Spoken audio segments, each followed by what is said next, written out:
السلام علیکم ورحمۃ اللہ وبرکاتہ۔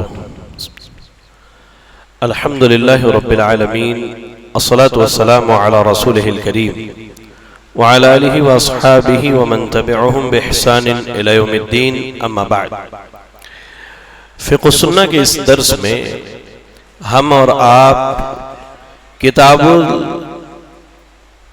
الصلاۃ اور کتاب الطہارہ کے درس کو سماعت کر رہے تھے۔ طہارت کے احکام و مسائل پر بہت ساری باتیں آپ کے سامنے گزر گئی۔ اب کتاب الصلاح کی ابتدا ہو رہی ہے، یعنی نماز کے ابواب آپ کے سامنے بیان کیے جائیں گے۔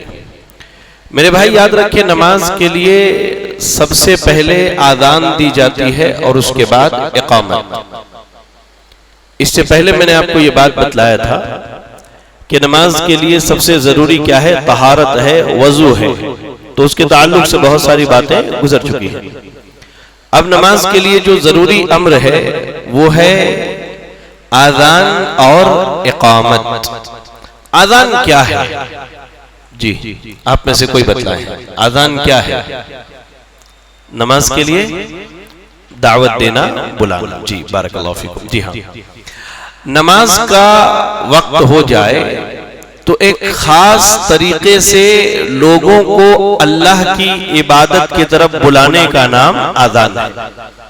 یہ آپ یاد رکھیں، شرط کیا ہے؟ نماز کا وقت ہو جائے تب، بلا وقت کے آذان نہیں دے سکتے ہیں۔ ایسے ہی اقامت بھی یہ ہے کہ نماز کے قیام کے لیے چند خاص کلمات کے ذریعہ لوگوں کو بلانا۔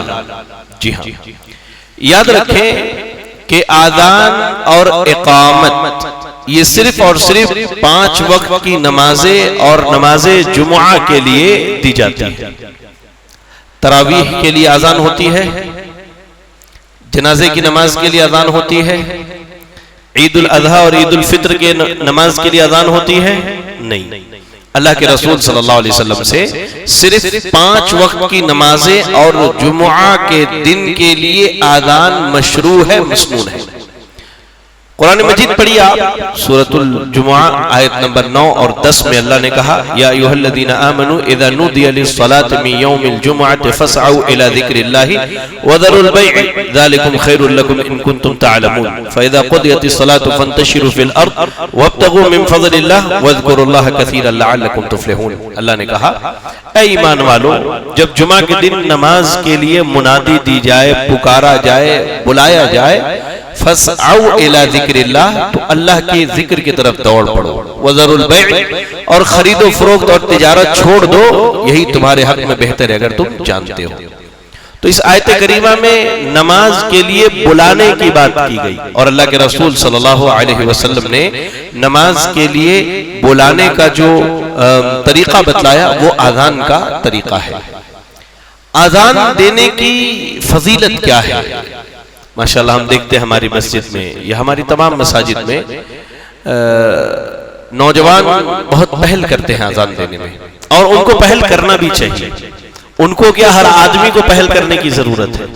آپ دیکھیں، عبداللہ ابن عبد الرحمن بن ابی صعصع الانصاری کہتے ہیں کہ انہوں نے روایت کی اپنے والد سے، اور ان کے والد نے خبر دی کہ ابو سعید خدری رضی اللہ تعالی عنہ نے ان سے کہا، کیا کہا؟ انی اراک تحب الغنم والبادیہ، کہا کہ میں آپ کو دیکھتا ہوں کہ آپ کو بکریوں کا چرانا بہت زیادہ پسند ہے، اور آپ پہاڑ کے وادیوں میں چلے جاتے ہیں بکریوں کو لے کر کے، یہ آپ کو بہت پسند ہے۔ صحابہ اکرام رضی اللہ عنہم کا اور ان کے بعد تابعین کا جو ہے اکثر و بیشتر مشغلہ جو ہے وہ بکریوں کو پالنا، ان کو چرانا، ان کی تجارت کرنا، ان سے کاروبار کرنا تھا۔ تو ایسے ہی یہ صاحب جو ہیں انہیں بھی بڑا پسند تھا کہ وہ اپنی بکریوں کو لے کر کے پہاڑوں میں چلے جائیں، وہاں چرائیں۔ تو ان سے ابو سعید خدری رضی اللہ تعالی عنہ نے کہا، فَإِذَا كُنْتَ فِي غَنَمِكَ أَوْ بَادِيَتِكَ فَأَذَّنْتَ بِالصَّلَاةِ فَارْفَعْ صَوْتَكَ بِالنِّدَاءِ، کہا کہ جب تم کہیں دور پہاڑوں میں ہو، جنگلوں میں لے کر کے اپنی بکریوں کو چرا رہے ہو، تو جب نماز کے لیے اذان دینا تو آواز بہت بلند کرنا، اونچی آواز سے اذان دینا۔ کہا کیوں؟ اس لیے کہ کہیں بھی جن اور انس اور کوئی بھی چیز جو تمہاری آذان کی آواز سنیں گے وہ قیامت کے دن تمہارے حق میں گواہی دیں گے۔ اس کے بعد کہا سمعتہ من رسول اللہ صلی اللہ علیہ وسلم، میں نے یہ اللہ کے نبی صلی اللہ علیہ وسلم کو فرماتے ہوئے سنا ہے۔ یہ حدیث صحیح بخاری کی روایت ہے۔ اب ذرا غور کیجئے کہ ایک آدمی آذان کے کلمات کہے، اب اطراف میں جہاں تک یہ آواز جاتی ہے، جتنے انسانوں، جنات، چرند، پرند، درخت، پہاڑ، عمارتیں جو بھی سنیں، یہ سب قیامت کے دن اس کے حق میں اللہ رب العالمین کے حق گواہی دیں گے کہ اللہ یہ بندہ جو ہے کہہ لیجئے کہ تیرے پاکیزگی کے، تیری بڑائی کے، بزرگی کی کلمات کہتا تھا۔ اور مجھے وہ حدیث یاد آتی ہے، دیکھیں ذرا، اللہ کے نبی صلی اللہ علیہ وسلم ایک مرتبہ کہیں سفر میں تھے تو اچانک جنگل سے آذان کی آواز آئی، تو بندے نے جب کہا کہ اشہد اللہ الہ الا اللہ، تو اللہ کے نبی نے کہا نجوت من النار۔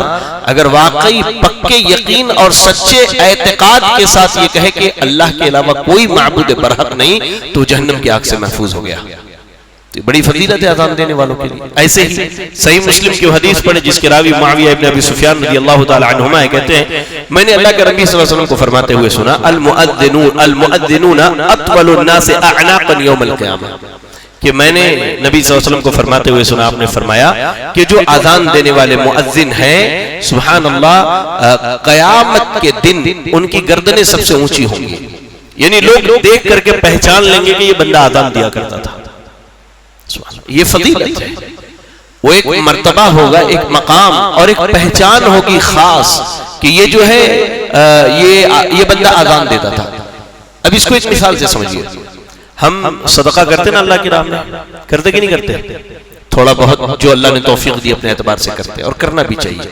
کہتے ہیں کہ آدمی جب صدقہ کرتا ہے بالکل صاف دل سے اللہ کے لیے، تو اللہ تعالیٰ اس کو اپنے دائیں ہاتھ سے قبول کرتا ہے، اور اس کے بعد اللہ اس کی پرورش کرتا ہے، بڑھاتا ہے، جیسا کہ ہم میں ایک آدمی اپنے جانور کے بچے کو پالتا ہے بڑی محنت سے، حفاظت سے، یہ بڑا ہوگا تو میں اسے فروخت کروں گا تو مال آئے گا، اور اس طرح کی فکر ہوتی ہے۔ کہا کہ جب وہ پال پوس کے بڑا کرتا ہے نا، تو ایسے ہی اللہ تعالیٰ بندے کے صدقے کو بڑھاتا ہے، یہاں تک کہ قیامت کے دن وہ اپنے صدقے کے سائے میں ہوگا، تو وہ پہچان ہوگی، وہ چھاؤں جو ہوگا جس کے سائے میں وہ کھڑا ہوگا اللہ کے عرش کے علاوہ، تو لوگ دیکھ کر کے سمجھ جائیں گے کہ یہ اللہ کے راہ میں صدقہ کیا کرتا تھا۔ ایسے ہی مؤذنوں کی گردنیں بڑی اونچی ہوں گی، تو لوگ دیکھ کر کے سمجھ جائیں گے کہ یہ بندہ جو ہے سبحان اللہ اللہ کے لیے اذان دیا کرتا تھا۔ ایسے ہی میرے بھائی اذان کی بڑی طاقت ہوتی ہے، اذان میں اللہ نے بڑی قوت رکھی ہے۔ سیدنا ابو ہریرہ رضی اللہ تعالی عنہ حدیث کے راوی سے بخاری صحیح مسلم کی روایت ہے، کہا کہ جب نماز کے لیے اذان دی جاتی ہے تو شیطان پیٹ پھیر کے بھاگتا ہے، ہوا خارج کرتے ہوئے پیٹ پھیر کر کے بھاگتا ہے، یہاں تک کہ وہ اذان نہیں سنتا۔ جیسے اذان ختم ہو جاتی ہے دوبارہ وہ پلٹ کے آتا ہے، پھر اس کے بعد جب اذان کے لیے اقامت کہی جاتی ہے تو پھر یہ شیطان دوبارہ بھاگتا ہے، جیسے اقامت ختم ہو گئی یہ دوبارہ پلٹ کر کے آتا ہے، یہاں تک کہ انسان جب نماز میں کھڑا ہوتا ہے تو اس کے دل میں وسوسے ڈالتا ہے، اچھا فلاں چیز کہاں رکھی تھی میں نے، اچھا وہاں جانا تو مجھے میں بھول گیا، اس طرح کے وسوسے ڈالتا ہے۔ اللہ اکبر اللہ اکبر، یہاں تک کہ آدمی بھول جاتا ہے کہ اس نے کتنی نماز پڑھی ہے۔ کہنے کا مقصد یہ ہے کہ اذان کی قوت ہے، شیطان جو انسانوں کا سب سے بڑا دشمن ہے، اس اذان کی کلمات کے کہے جانے کی وجہ سے اس کوسوں دور چلا جاتا ہے، لیکن جیسے ہی اذان کے کلمات ختم ہوتے واپس پلٹ آتا ہے، پھر جب اقامت کہی جاتی ہے پھر بھاگتا ہے، اور جب اقامت ختم ہو جاتی ہے تو پھر واپس چلا آتا ہے۔ اس لیے میرے بھائی اذان جو ہے یہ ایک شرعی امر ہے، اور کہہ لیجئے کہ ایک شرعی حکم ہے، اس لیے کہ جو بھی ہیں مرد اور عورت، ٹھیک ہے، اس میں ایک چیز یہاں آپ ذہن میں بٹھا لیں کہ اذان کا دینا اور اقامت کا کہنا فرض کفایہ ہے۔ اب اتنی فضیلت ہے تو ہر آدمی لائن لگا کے کھڑا نہ ہو جائے کہ نہیں تم نے فجر میں دیا تو نہیں میں ظہر میں دیتا ہوں، نہیں میں عصر میں دیتا ہوں، نہیں، اللہ کے یہ جو معاملہ ہے یہ فرض کفایہ ہے۔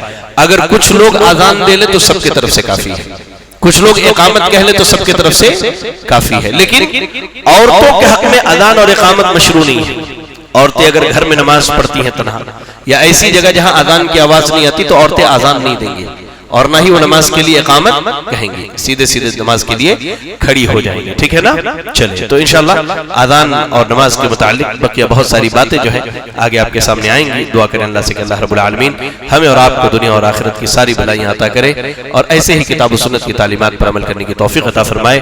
آمین وآخر دعوانا الحمدللہ رب العالمین. اگر کوئی سوال ہو تو پوچھیں. اس مسجد کے مصلی اچھا مصلی معذرت اس مسجد کے مصلی جو ہیں ان کے بہنوئی خواجہ عظیم الدین صاحب کی طبیعت خراب ہے تو دعا کریں ان کے حق میں کہ اللہ تعالیٰ انہیں شفاء کاملہ عاجلہ عطا فرمائے اور اللہ تعالیٰ ایسے ہی تمام مسلمانوں کے مریضوں کو اللہ تعالیٰ شفاء عطا فرمائے. آمین. جی سوال جی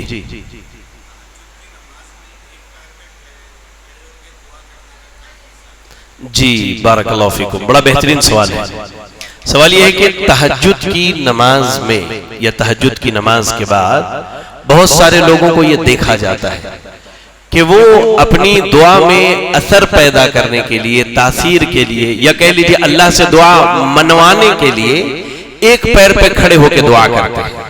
ٹھیک ہے، ایک پیر پہ کھڑے ہو کے دعا کرتے ہیں. بہرحال سوال اچھا ہے. اس تعلق سے دو تین باتیں یاد رکھیں. سب سے پہلی چیز دعا کیا ہے؟ یہ عبادت ہے. دعا کیا ہے؟ اللہ کے نبی صلی اللہ علیہ وسلم نے ارشاد فرمایا الدعاء هو العبادہ، دعا عبادت ہے. تو عبادت میں طریقہ وہی ہونا چاہیے جو اللہ اور اس کے رسول نے بیان کیا ہے، کیونکہ عبادت توقیفی ہوتی ہے. عربی میں اس کو توقیفی کہتے ہیں، یعنی بغیر شرعی دلیل کے کوئی عبادت کی جائے تو عبادت اللہ کے قابل قبول نہیں ہے. تو عبادت توقیفی ہوتی ہے. دعا جو ہے عبادت ہے، یہ توقیفی ہے. تو اس میں طریقہ وہی ہونا چاہیے جو قرآن و حدیث نے بیان کیا. پہلی چیز. دوسری چیز، اس کائنات کے اندر سب سے معزز ہستی جناب محمد رسول اللہ صلی اللہ علیہ وسلم ہے. آپ نے بھی دعائیں کی ہیں، آپ سے بھی دعا کرنا ثابت ہے. آپ نے جنگ بدر کے موقع پہ دعا کی، آپ نے بارش کے لیے دعا کی، آپ نے عیدین کے لیے دعا کی، حتیٰ کہ آپ صلی اللہ علیہ وسلم رات کی نماز پڑھتے تو بڑی لمبی پڑھتے تھے. تو حدیث کے الفاظ حتیٰ تورمت قدماہ، اللہ کے نبی کے دونوں پیر سن ہو جایا کرتے تھے. تو آپ دونوں پیر پہ کھڑے ہو کے عبادت کرتے تھے، ایک پیر پہ تو کھڑے ہو کے نہیں کرتے تھے. اور دعا کے بارے میں اللہ رب العالمین نے قرآن مجید کے اندر کہا ادعوا ربکم تضرعا وخفیا، تم اپنے رب کو خوب گڑ گڑا کر کے پکارو اور چپ کے پکارو. یہ دعا کے ادب میں سے یاد رکھیں کہ اللہ کے سامنے جب دعا کی جائے تو گڑ گڑا کے دعا کی جائے، لیکن بہت اونچی آواز میں نہیں. اللہ کے نبی صلی اللہ علیہ وسلم نے بعض صحابہ کو دیکھا کہ وہ بہت چیخ چیخ کے دعا کر رہے تھے تو کہا کہ اپنے نفس پر رحم کرو، تم جس رب کو پکار رہے ہو وہ رب بہرا نہیں ہے، وہ رب سننے والا ہے. ایسے ہی کہا خفیہ، چپ کے آدمی تنہائی میں رو کے اللہ سے دعا کرے. تو اس طرح کا طریقہ اختیار کرنا، ایک پیر پہ کھڑے ہو جانا، یا میں بیٹھتا ہی نہیں کھڑے ہو کے ہی دعا کرتا، یا میں جو ہے جب تک میری دعا قبول نہیں ہوگی اپنے ہاتھوں کو نیچے نہیں کرتا، اس طرح کی چیزیں تکلیف ما لا یطاق ہے. اپنے اوپر خود سے مصیبت ڈال لینا ہے، اپنے اوپر خود سے مصیبت ڈال لینا ہے. اس لیے ایسے دعا کرنے سے پرہیز کرنا چاہیے، کیونکہ یہ سنت کے خلاف ہے. اور کوئی بھی عمل سنت کے خلاف ہو، اللہ کے نبی صلی اللہ علیہ وسلم نے کہا من عمل عملا لیس علیہ امرنا فہو رد، کوئی ایسا طریقہ اختیار کر لے، ایسا عمل کر لے جو ہم نے نہیں کیا تو اللہ کے قابل قبول نہیں ہے. تو ایسی دعا اللہ کے قبول ہی نہیں ہوگی جس دعا کی قبولیت کے لیے میں اتنی محنت کر رہا. سنت طریقہ دعا کا کیا ہے بتا دوں. سب سے پہلی چیز، آپ اطمینان سے قبلے کی طرف اپنا چہرہ کر لیجئے اور ہاتھ اٹھائیے. اللہ کے نبی صلی اللہ علیہ وسلم ہاتھ اٹھاتے تھے تو بغل کی سفیدی دکھتی تھی، یعنی ہاتھ اٹھائیے اچھی طرح سے. اس کے بعد اللہ کی خوب تعریف کیجئے. جیسے مثال کے طور پہ آپ آیت الکرسی پڑھ لیجئے، آیت الکرسی پڑھ لیجئے، سورۃ الفاتحہ پڑھ لیجئے، سورۃ الاخلاص پڑھ لیجئے. ایسے ہی اللہ تو غفور ہے، اللہ تو رحمان ہے، اللہ تو رحیم ہے، اللہ تو ہمارا پیدا کرنے والا، اللہ تو ہی رزق دینے والا، اللہ تو ہی دعاؤں کو قبول کرنے والا ہے. ٹھیک ہے نا. اس کے بعد نبی صلی اللہ علیہ وسلم پہ درود پڑھیے. آپ درود ابراہیمی جو نماز میں پڑھتے اللہم صلی علی محمد وعلی آل محمد الی آخر، درود پڑھ لیا آپ نے. اب اس کے بعد دعا کیجیے، جو مانگنی اللہ سے مانگنی. اور آخری میں چاہے تو درود پڑھ لیں، پڑھ لیجئے، درود پڑھ لیں گے ایک مرتبہ، اس کے بعد یہ پڑھنا نہ بھولے ربنا تقبل منا انک انت السمیع العلیم وتب علینا انک انت التواب الرحیم۔ کیوں؟ ہم میں سے اکثر دعا کرتے ہیں لیکن دعا کرنے کے بعد اللہ کو یہ نہیں کہتے کہ اللہ تو یہ دعا قبول کر لے، درود پڑھے خلاص، چہرے پہ ہاتھ پھیرا یا ہاتھ نہیں پھیرا دعا ختم ہو گئی۔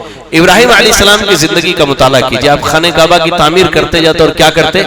ربنا تقبل منا انک انت السمیع العلیم، اللہ یہ عمل ہے اس کو قبول کر لے۔ ہم عمل کرتے ہیں لیکن اللہ سے کہتے نہیں کہ اللہ تو قبول کر لے، اسی لیے ہماری دعائیں اور ہمارے اعمال قبول نہیں ہوتے اکثر۔ تو جب دعا ختم کرے تو یہ کہہ کے کہ اللہ یہ دعا ہے میری اور تجھ سے ہی قبولیت کی امید ہے اور اللہ تو ہی قبول کرنے والا ہے، اللہ تو میری دعاؤں کو قبول کر لے۔ یا پھر عربی میں ربنا تقبل منا انک انت السمیع العلیم یہ کہہ لیجیے، آپ کافی انشاءاللہ۔ یہ دعا کا طریقہ ہے، شرعی طریقہ۔ اس کے علاوہ جو بھی طریقے اختیار کیے جاتے ہیں، ایک پیر پہ، دو پیر پہ، کھڑے ہو کے کرنا، بیٹھ کے کرنا، تو یہ طریقے جو ہیں کتاب و سنت سے ثابت نہیں ہیں۔ چلیں دوسرا سوال ہو تو پوچھیے۔